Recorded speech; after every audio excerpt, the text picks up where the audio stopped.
Salmo 28, verso 1. A ti clamaré, oh Yahweh, roca mía, no te desentiendas de mí, para que no sea yo, dejándome tú, semejante a los que descienden al sepulcro. Vean, a ti clamaré, oh Yahweh, roca mía. Roca, Yahushua es la piedra angular, roca fuerte. Aquí vemos una vez más algo que Yahushua nos enseñó, pero que la mayoría de la gente por alguna razón no entendió. Bueno, la razón es espíritu de verdad. Yahushua nos dice que David en sus salmos profetizaba y no solo hablaba del Padre, sino que hablaba también del Hijo, de Mashiach. Como aquí, roca mía, se refiere al Mesías. Entonces, esta profecía, este salmo, al igual que otro montón, no está hablando David como si él fuese Yahushua el primero. Es David como si él fuese el último, llamando al Padre a través del primero, que es la roca fuerte. Tanto así que si vamos un momento a Génesis 49, que es donde se menciona la venida del primero y el último a través de la bendición que se le da a las tribus. Cuando se habla de la tribu de Yahudá, se habla de la primera venida. Cuando se habla de la tribu de Yosef, se habla de la segunda venida. Y leo rápidamente, dice, rama fructífera, rama. Esta palabra rama en los profetas se menciona a cada rato para referirse a la segunda venida. Solo que curiosamente se menciona rama de David, renuevo de David. Entonces la gente al oír eso dice, tiene que ser Yahushua, porque él era genéticamente descendiente de David. Pero en realidad no, porque Yahushua nos enseñó que él es la raíz de David. Entonces todo aquel que se una a Yahushua es rama de David, viene de David. Eso quiere decir que es el último que viene de X tribu. Esa tribu es Yosef, como ya lo he dicho muchas veces, pero que al unirse a Yahushua se convierte en rama de David. ¿Está claro eso? Porque sí es muy importante y es una de las razones que causa confusión. Entonces por eso dice el verso 22 del 49, rama fructífera es Yosef. Rama fructífera, él es la rama que va a dar fruto en el fin de los tiempos. Como una rama es lo último en salir, la raíz es lo primero y último. Rama fructífera junto a una fuente, Yahushua es la fuente de agua de vida. Esto quiere decir que cuando se presentaría el descendiente de Yosef, como David está orando en Salmos, ya el primero se habría presentado para convertirse en el agua de vida. Sus vástagos se extienden sobre el muro, le causaron amargura porque también lo van a matar. Le lanzaron flechas porque él viene lanzando flechas con un arco, primer sello. Lo aborrecieron los arqueros porque él es el arquero que está por encima de todos ellos, el que los va a vencer y va a ser aborrecido por todos. Mas su arco, vean, esto es tan poderoso, mas su arco, dice que el último viene con un arco. ¿En cuál iglesia cristiana enseñan eso? Lo que él enseñan es, este del arco es el anticristo. Qué duro, porque esta es una doctrina que yo sé que choca con toda doctrina cristiana directamente, y yo sé que es parte de lo que hará que algunas personas digan, vea, diciendo que el sello es el Mesías, está loco. Porque ellos están tan convencidos de que el primer sello es el anticristo. Y dice, y viene con un arco, y aquí vemos, su arco se mantuvo poderoso. ¿Qué dice el primer sello? Se le da un arco y una corona y sale venciendo y para vencer. O sea, su arco se mantiene poderoso, porque sale venciendo y para vencer. Y los brazos de sus manos se fortalecieron por las manos del fuerte de Jacob. Porque el último es como Jacob, el primero es como Yitzhak. Por las manos del fuerte de Jacob. Sus manos se fortalecieron porque todo lo podemos en el Mesías que nos fortalece. Entonces el último se fortalece por el fuerte de Jacob. Y dice, por el nombre del pastor. El nombre del pastor. Yahushua dijo, yo soy la puerta del buen pastor. Y todo el que pida algo en mi nombre lo recibirá. La roca de Israel. La roca de Israel. Yahushua. Aquí el último estaría pidiendo a través del primero, a través del nombre del primero, la roca de Israel. ¿Está claro? Es muy importante. Y este capítulo, ustedes saben, para mí es uno de los más reveladores en lo que respecta a la primera y la segunda venida. Sin embargo, para que un verso sea revelador, hay que leerse el resto de la escritura. Y eso es lo curioso, ¿verdad? Porque tal vez yo les digo, ese es uno de los más reveladores. Si se leen solo ese capítulo y dicen, qué raro, ¿por qué está revelador? No entiendo nada.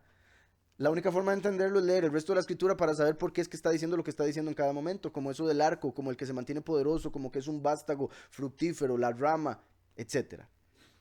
Entonces aquí en Salmos 28 dice, a ti clamaré, oh Yahweh, roca mía, como la rama, no te desentiendas de mí, para que no sea yo, dejándome tú semejante a los que descienden al sepulcro. No, qué curioso, para que no sea yo semejante a los que descienden al sepulcro. ¿Qué va a pasar con los dos testigos? Sí los van a matar. Sin embargo, no van a meter sus cuerpos en ningún sepulcro. Ahora, David a lo que se refiere aquí principalmente es que el alma se la lleve Yahweh, que no se vaya para el infierno.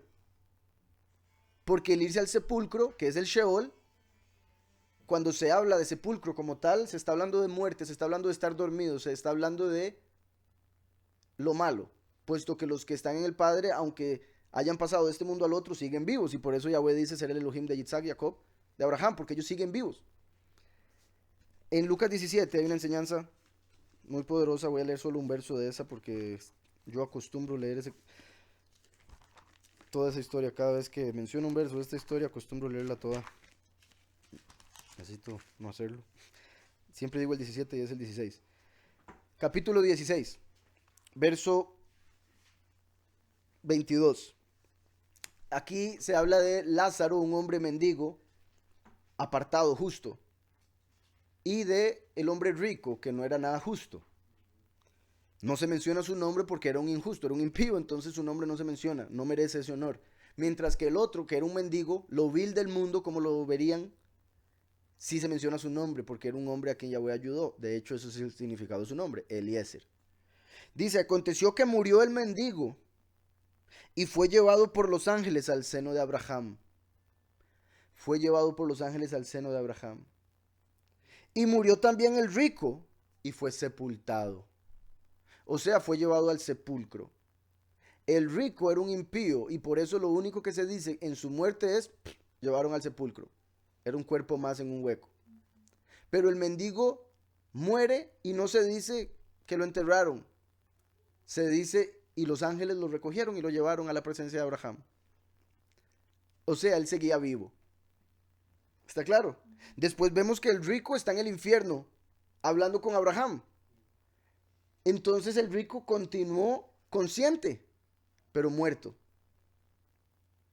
porque había sido sepultado. ¿Sí me explico? Hay una diferencia, lo que es verdaderamente la vida y la muerte, de lo que la gente entiende. La gente entiende muerte como dejó de respirar y vivo como está respirando. Pero ya hemos hablado, hay muchos muertos que andan caminando y respirando. Y hay muchos vivos que sus cuerpos ya están comidos por gusanos. ¿Me explico? Entonces nosotros debemos entender lo que es verdaderamente la vida, para que cuando el cuerpo muera continuemos vivos, con Abraham y todos los demás, mientras que aquellos que piensan estar vivos sin el Mesías, cuando mueran se van a dar cuenta de lo que eso es, porque van a estar conscientemente muertos. ¿Está claro? Ya la realidad se les va a manifestar. La realidad que tenían aquí, que estaban muertos, pero parecía que estaban vivos, en ese momento se van a dar cuenta, sin lugar a dudas, que están muertos. Ahorita uno puede estar tal vez muy enfermo y parece que ya está cerca de la muerte, sin embargo en el espíritu, una vez que muera se va a dar cuenta lo vivo que estaba. Hay personas que han tenido experiencias cercanas con la muerte o de que se salen del cuerpo antes de morir, cosas así, después vuelven. Y mencionan que los colores, todo era mucho más real que cuando estaban despiertos. Ustedes han visto que cuando uno sueña y después lo compara con esta realidad, uno dice, no, es más real esta. El sueño se me parecía muy real, pero después me doy cuenta que habían cosas que no. Pero hasta después de despertarse se da cuenta que habían cosas que no, porque en el sueño le parecen completamente reales y lógicas. Pero después usted lo compara y dice, no, esa comparación es al revés. Este mundo es el sueño. Cuando despertemos de esta realidad, al pasar de este mundo, ya sea por transformación o por morir y resucitar, nos vamos a dar cuenta que el otro mundo es el verdadero y este mundo en realidad era una ilusión. Y va a ser clarísimo. Va a ser clarísimo. Y por eso hay gente que sale del cuerpo y dice, pero los colores son más reales. Todo se sentía más real que cuando estaba en el cuerpo. La gente se imagina que se sale del cuerpo y todo va a parecer como de fantasma. Y no. Entonces, aquí David está pidiendo el resultado, o sea, lo que recibió el mendigo Eliezer, y que no le pase lo que le pasó al rico, que fue sepultado. No te desentiendas de mí para que no sea yo, dejándome tú semejante a los que descienden al sepulcro, que no sea semejante al rico. Oye la voz de mis ruegos cuando clamo a ti.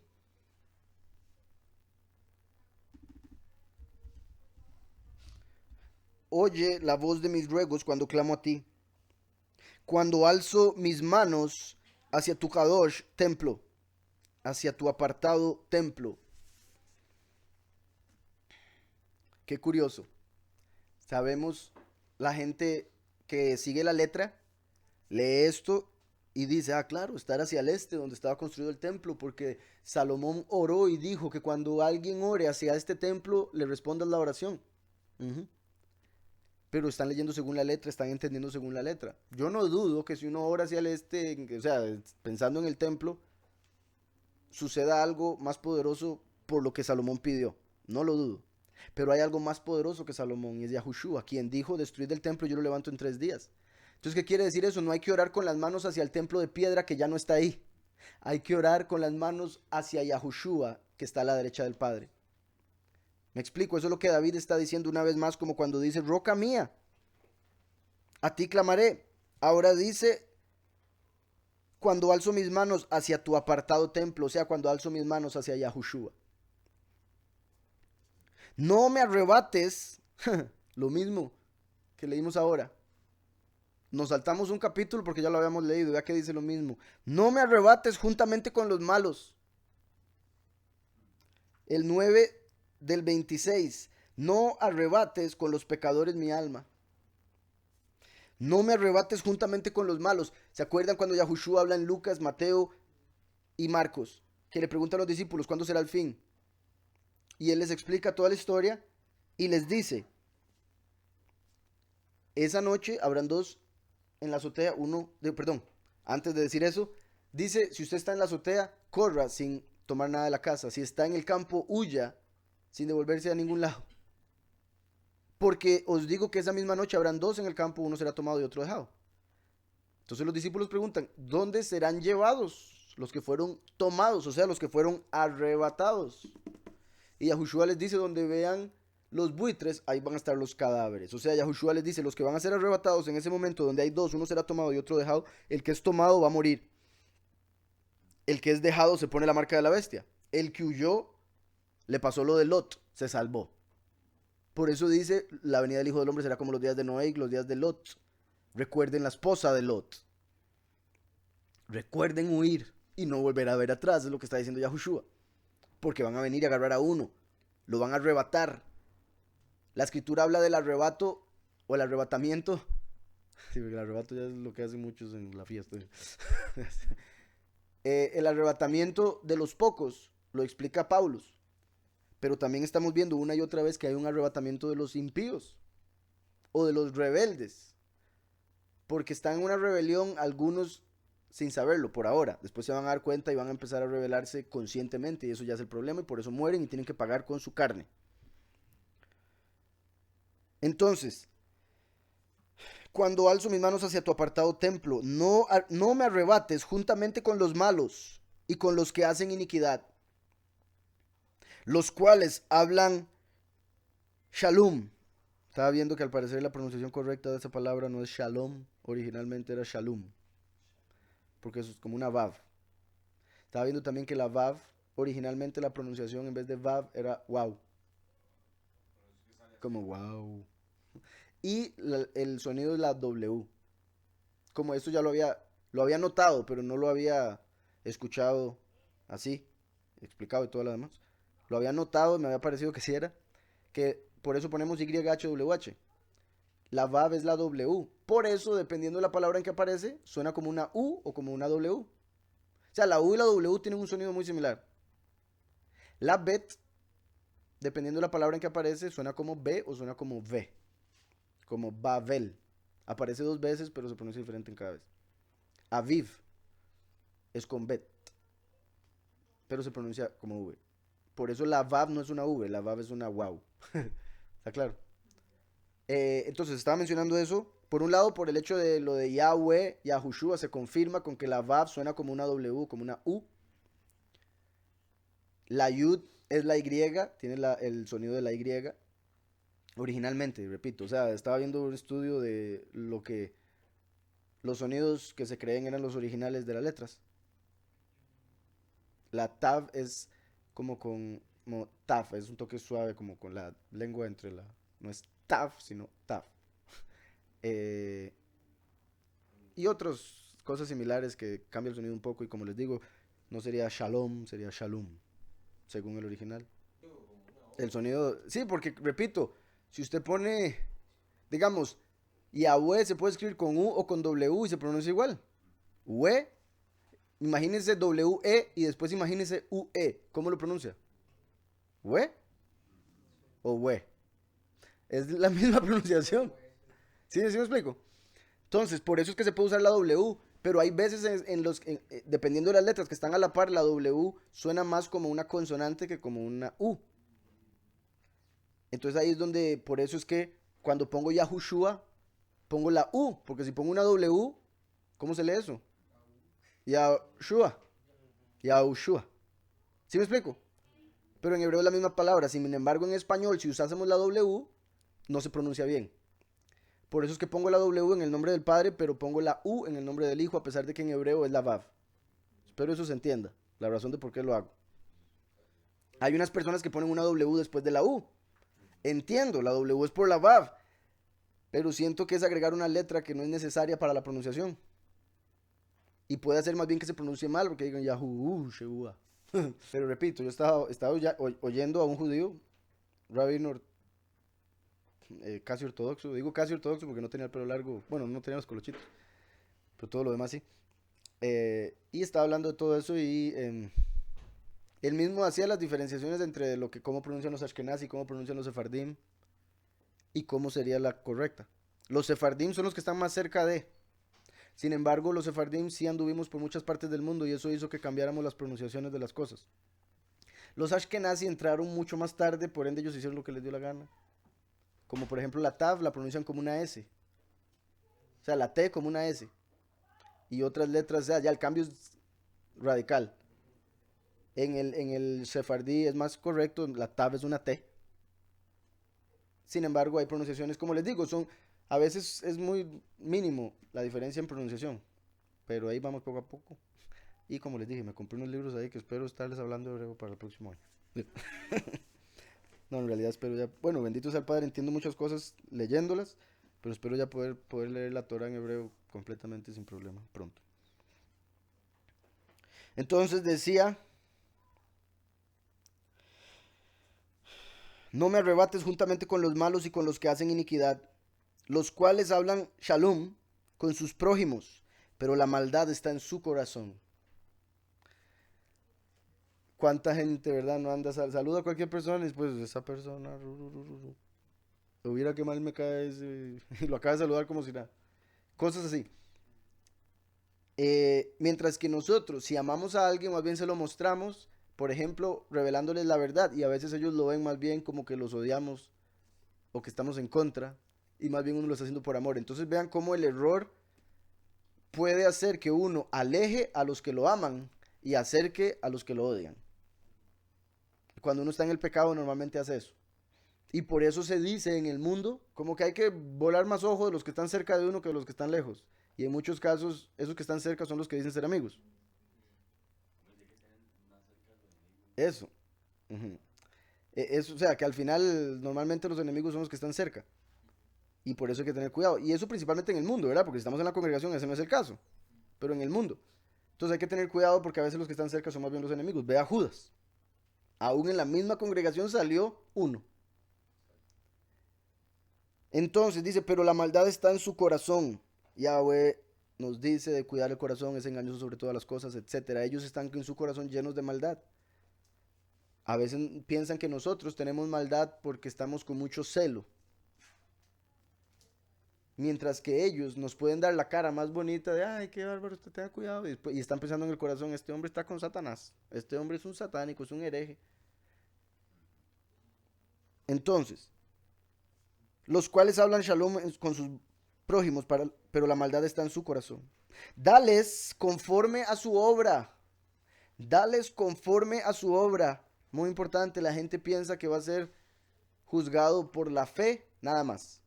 Si cree o no cree, entonces ellos dicen, hago lo que sea. Pero David está diciendo, júzgalos y dale según lo que han hecho. Por eso nosotros también tenemos que tener cuidado, porque si hacemos cosas malas, estamos entrando de los que van a ser juzgados según los que hacen cosas malas. Pero si nos encargamos de limpiar nuestras obras y hacer lo bueno, bendito sea el Padre, porque estamos siendo justificados por la fe en Él, la cual limpia nuestras obras. Dales conforme a su obra, y en ese caso, si nosotros ya por creer en Él empezamos a hacer obras buenas, en ese caso, que nos juzguen por las obras, porque vamos a recibir un buen juicio y recompensa. Y vemos en Apocalipsis que cuando se abre el juicio final, se abren los libros y se juzgan a los pequeños y grandes según las obras que están ahí escritas. Un día yo le mencioné eso a un cristiano y casi se va para atrás. Y él al parecer predicaba a veces, no era, él después dijo, no, yo no soy predicador, solo ministro. Y creo que fue por lo mismo, porque se sorprendió de que él estaba tan seguro de que al reino de Yahweh solo se iba a entrar por fe, que cuando le dije, no, pero es que aquí se dice que se van a juzgar las obras. Y él, no, en ningún lugar dice eso. Y yo, sí, léalo. Y él lo leyó y se quedó un ratote callado. Porque me imagino, o sea, imagínese, por ejemplo, haber confiado toda la vida. Yo no estoy diciendo que él haya sido un hombre impío, era ministro, tal vez haya hecho cosas buenas. Pero imagínese toda la vida estar confiando en, no voy a hacer eso porque ya él lo hizo por mí. Y después llegue y diga que va a ser juzgado por todo lo que usted hizo o no hizo. Y decir, uy, todas las oportunidades que tuve y las dejé ir pensando que no era necesario. Claro, si una persona tiene la oportunidad de hacer algo bueno y no lo hace por X razón doctrinal, quiere decir que es un pecador. Porque el que sabe hacer lo bueno y no lo hace, peca. Entonces no se trata de hacer obras para que me juzguen bien, porque uno no se justifica por las obras. Se trata de hacer obras una vez que uno está en la verdad, siguiendo al bueno. Sí, porque es parte de la fe sin obras está muerta. Punto. Entonces decía, dales conforme a su obra y conforme a la perversidad de sus hechos. Dales su merecido conforme a la obra de sus manos.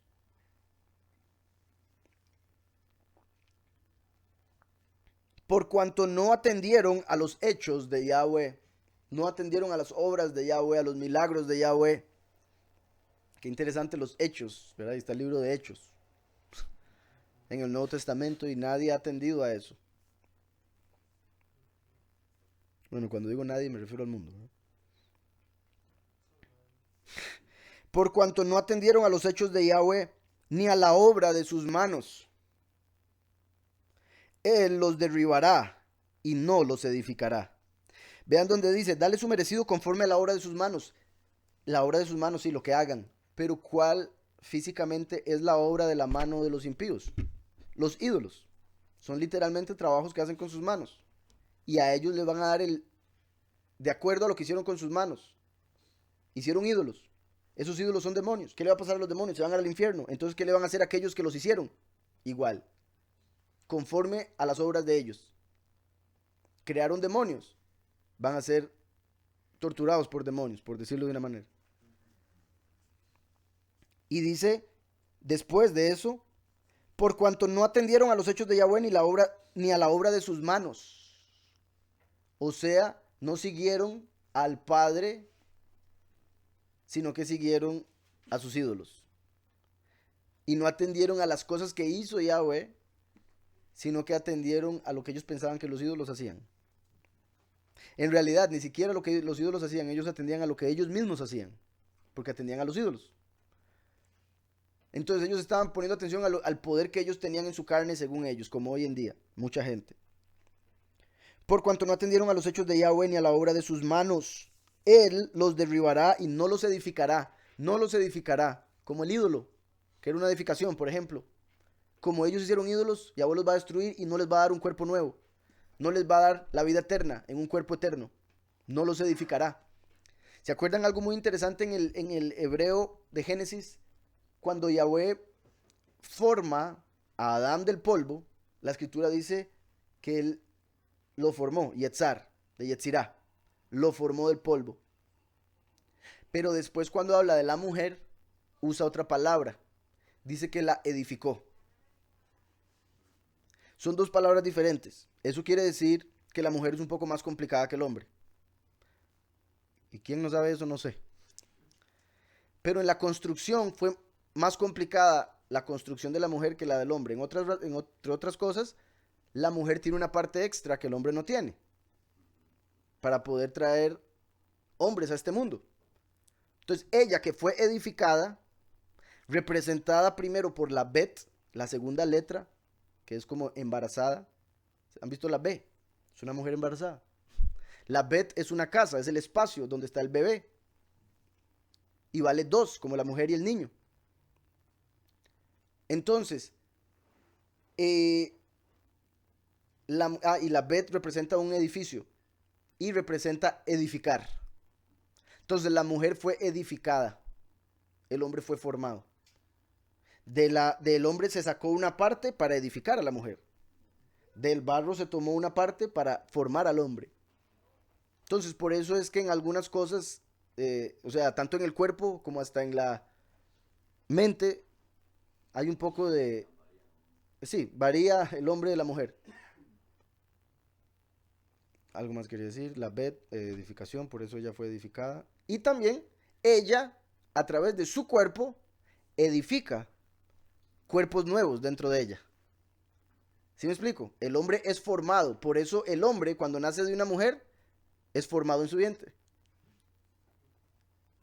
Pero la mujer que fue edificada es la que a través de su cuerpo edifica o le da forma a más seres humanos. ¿Sí está claro? ¿Alguien va a decir algo más? Y eso es como digamos, como dice que en una edificación hay una base ya. Ujú. Y digamos, Ajá, el hombre es la base buen porque de ahí punto. salieron, Ujú. salió la costilla ya, igual que Ujú. ella puso la base del hombre. Sí, buen punto, ¿verdad? Para hacer cualquier edificio se necesita una base fuerte, firme, una roca. La base de Eva al principio fue el barro, porque fue Adán. Y por eso Eva misma, como representación de la iglesia, necesitaba una roca fuerte para construir otro cuerpo, otro edificio, Yahushua, el segundo Adán. Ellos adoraron ídolos, edificaron sobre la arena. Por eso David dice, los derribará y no los edificará. No van a tener un cuerpo nuevo. No tenían una base, no tenían a Yahushua, por eso no los va a poder edificar. Nosotros vamos con base y todo lo demás. Los 144,000, benditos sea el Padre, ya hasta tienen el cuerpo asignado, nada más cuestión de cambiarlo.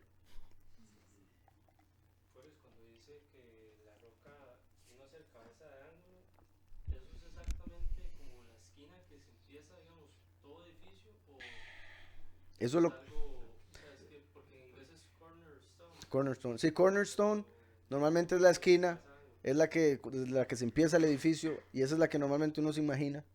Sin embargo,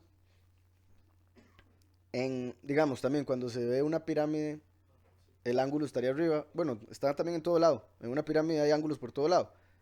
Pero eso es la razón por la que a veces en inglés lo han traducido como que es la piedra que se pone arriba de la pirámide. Como les he dicho, yo creo que hay un verso nada más donde eso se menciona y es como refiriéndose al primero, la esquina, y al último, lo que se pone de último.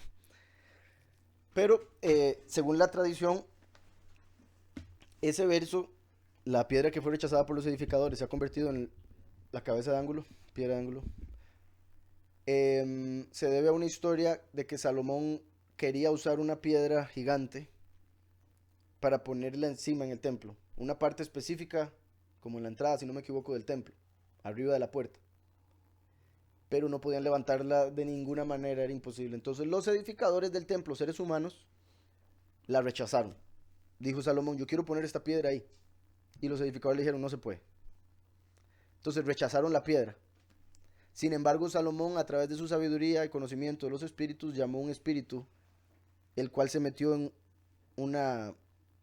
O sea, según la historia, pusieron la piedra encima de un saco. El espíritu se metió en el saco, infló el saco y levantó la piedra y la puso donde Salomón la quería. Entonces Salomón dijo, la piedra que desecharon los edificadores se convirtió en la cabeza de ángulo. Y ahí quedó escrito para que cuando viniese el Mesías, los fariseos, que se consideraban los constructores del reino de Yahweh, la desecharon y dijeron, no, esa no sirve para nada. Pero obviamente en este caso Yahweh lo levantó por encima de todos y lo convirtió en la cabeza de ángulo. ¿Está claro?